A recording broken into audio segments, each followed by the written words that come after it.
Y ayer la Asamblea aprobó la Ley de Equidad Tributaria. Ahora la tarea pendiente es la denominada Ley Solidaria, con la que se espera recaudar otros recursos, pese a que los sectores productivos afirman que no es el momento de fijar nuevos impuestos. Ahora analizamos el tema en este espacio. Patricio Rivera, ministro coordinador de la Política Económica. Señor ministro, buenos días, bienvenido a este espacio. Ayer se ha aprobado una ley que más o menos otorgaría recursos al fisco de alrededor de 300 millones de dólares. Impuestos que no serían la mejor idea de acuerdo a la lectura que hace la oposición, ni la mejor opción en estos momentos de supuesta crisis o recesión económica. Bienvenido. Buenos días a todas y todos. El país sabe que en este momento estamos afrontando una coyuntura especialmente compleja. Hemos tenido que vivir además el sismo, el terremoto más destructivo del Ecuador de los últimos 67 años. Creo que este es un momento de unidad, es un momento de responsabilidad, creo que este es un momento donde los ecuatorianos tenemos que sumar el hombro para reconstruir el futuro de las personas que lo han perdido todo. Y frente a eso, la experiencia internacional nos muestra cómo los países se enfrentan a estas coyunturas. Tengo aquí algunos ejemplos. Colombia, por ejemplo, en el fenómeno de la Niña en el 2010-2011, lleva adelante un impuesto al patrimonio. Hay ejemplos como Chile, que llevó adelante ajustes en renta, ajustes en IVA, ajustes en impuestos al tabaco. Australia, por ejemplo, frente a inundaciones muy fuertes que tuvieron, llevaron ajustes en renta, en impuestos a la renta. Japón llevó adelante también impuestos a las sociedades, renta. Estados Unidos, frente a las inundaciones y en algún momento en un terremoto en California en el 89, llevaron algunos ajustes al IVA, impuestos al alcohol. Es decir, frente a una coyuntura compleja es importante entender que toda la sociedad tiene que contribuir y sobre todo los que más tienen que hacer un poquito más de esfuerzo para, entre todos, sumando el hombro, poder apoyar a los que menos tienen. Pero lo que decían desde el lado empresarial es precisamente que no sería un buen momento porque la economía está debilitada y esto no ayudará a dinamizar la economía del país, que es lo que se necesita. Sobre todo hay que tener en cuenta varios elementos. En una coyuntura compleja, repito, todos tenemos que sumar el hombro. Existen personas que tienen posibilidades de aportar un poquito más. Lo que hemos hecho y cómo se han diseñado todas estas medidas son básicamente para lograr que el que más tiene contribuye un poquito más y de esa manera evitar afectaciones en términos de la capacidad de los que menos tienen y que eso pueda afectar la demanda agregada. Voy a explicar dos ejemplos. El primero, la nueva ley, la ley solidaria de corresponsabilidad ciudadana frente a las afectaciones por el terremoto, tiene dos grupos de propuestas. La una, un conjunto de beneficios que, como no puede ser de otra manera, hay que darles a las personas dentro de los territorios afectados.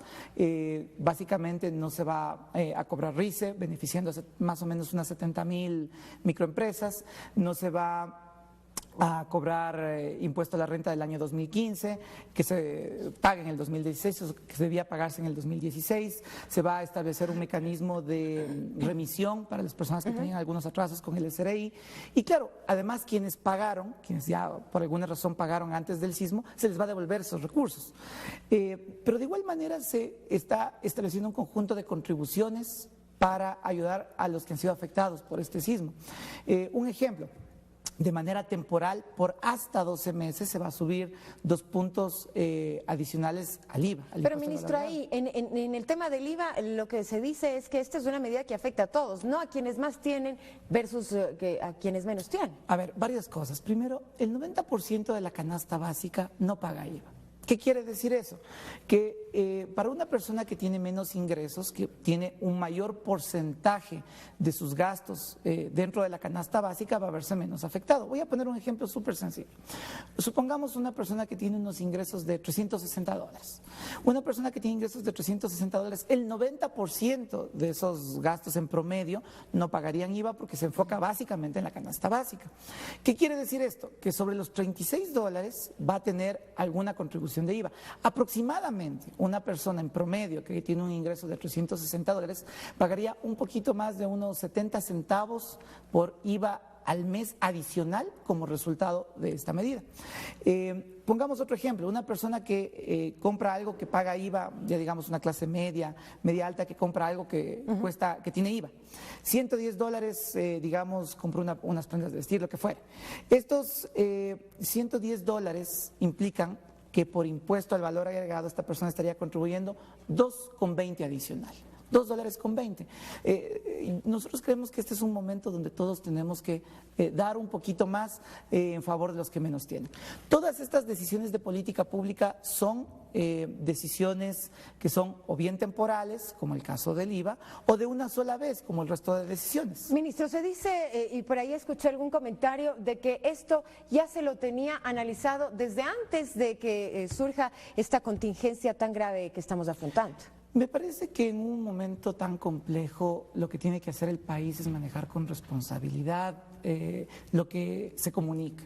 Yo creo que es un momento donde hay que pedir a los políticos que están en campaña electoral que dejen un momentito los temas electorales para concentrarse sobre todo en cómo solucionamos los problemas de las zonas afectadas.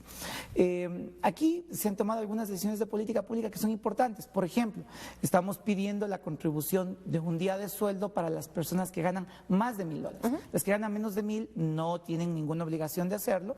Las que ganan más de 1,000 van a tener una regla. Los que ganan entre 1,000 y 2,000 un día por una vez. Esto quiere decir básicamente unos $33 al mes. Esto es un kit de comida para una familia por más o menos entre 10 y 13 días. Es un aporte bien importante. Y así sucesivamente, los que más ganan, que gana entre 2,000 y 3,000, aportará durante 2 meses un día de 3,000 a 4,000. Durante 3 meses, un día y así sucesivamente hasta los 5,000. ¿Medidas que se tomaron antes o después de que surge esta tragedia? Obviamente todo esto fue diseñado de cara a esta tragedia que hemos tenido que vivir. Otra de las inquietudes es si es que se van a direccionar estos recursos directamente a los damnificados y afectados. Se ha dicho que una de las propuestas podría ser, por ejemplo, crear una veeduría precisamente para asegurar aquello. Lo importante de esto y lo que tiene que tener claridad toda la ciudadanía es que vamos a ser absolutamente cuidadosos en rendir cuentas de manera permanente. Transparencia, que la ciudadanía pueda ver a través de medios digitales, páginas web, de manera permanente, con rendición de cuentas de las autoridades, cuántos recursos se recaudaron y en qué se han utilizado. Eso es lo fundamental, que la ciudadanía también pueda acceder de manera muy eficiente, muy rápida, a conocer cuánto se recauda por estas decisiones de política pública y en qué se invierten los recursos. Otra de las inquietudes, y con esto concluyo en virtud del tiempo, señor ministro, es que por ahí decían que con los fondos de contingencia internacional era suficiente para hacerle frente a este desastre. A ver, lo que ha hecho Ecuador es reemplazar la lógica de tener recursos en fondos petroleros que en un momento se tenían por tener líneas contingentes. En este momento efectivamente tenemos la posibilidad de acceder a más de 600 millones de dólares en líneas contingentes, pero comparemos un poquito. Yo por ahí oí a alguien que decía que si no se hubiera eliminado el fondo de solidaridad que existía en el Ecuador, se podría enfrentar el contingente sin tomar ninguna decisión. Bueno, primero la experiencia internacional demuestra que todo el mundo tiene que tomar decisiones en el momento de una coyuntura de este tipo, pero además un dato, el fondo de solidaridad en recursos no gastados, no invertidos, en el periodo 2000-2009 llegó a tener un saldo de $36 millones. 36 millones de dólares. Entendamos que frente a la magnitud de la tragedia que hemos tenido que enfrentar, se requieren recursos muy importantes para implementar política pública lo antes posible. Gracias, ministro, por los detalles. Un buen día para usted. 7:27, Fernando.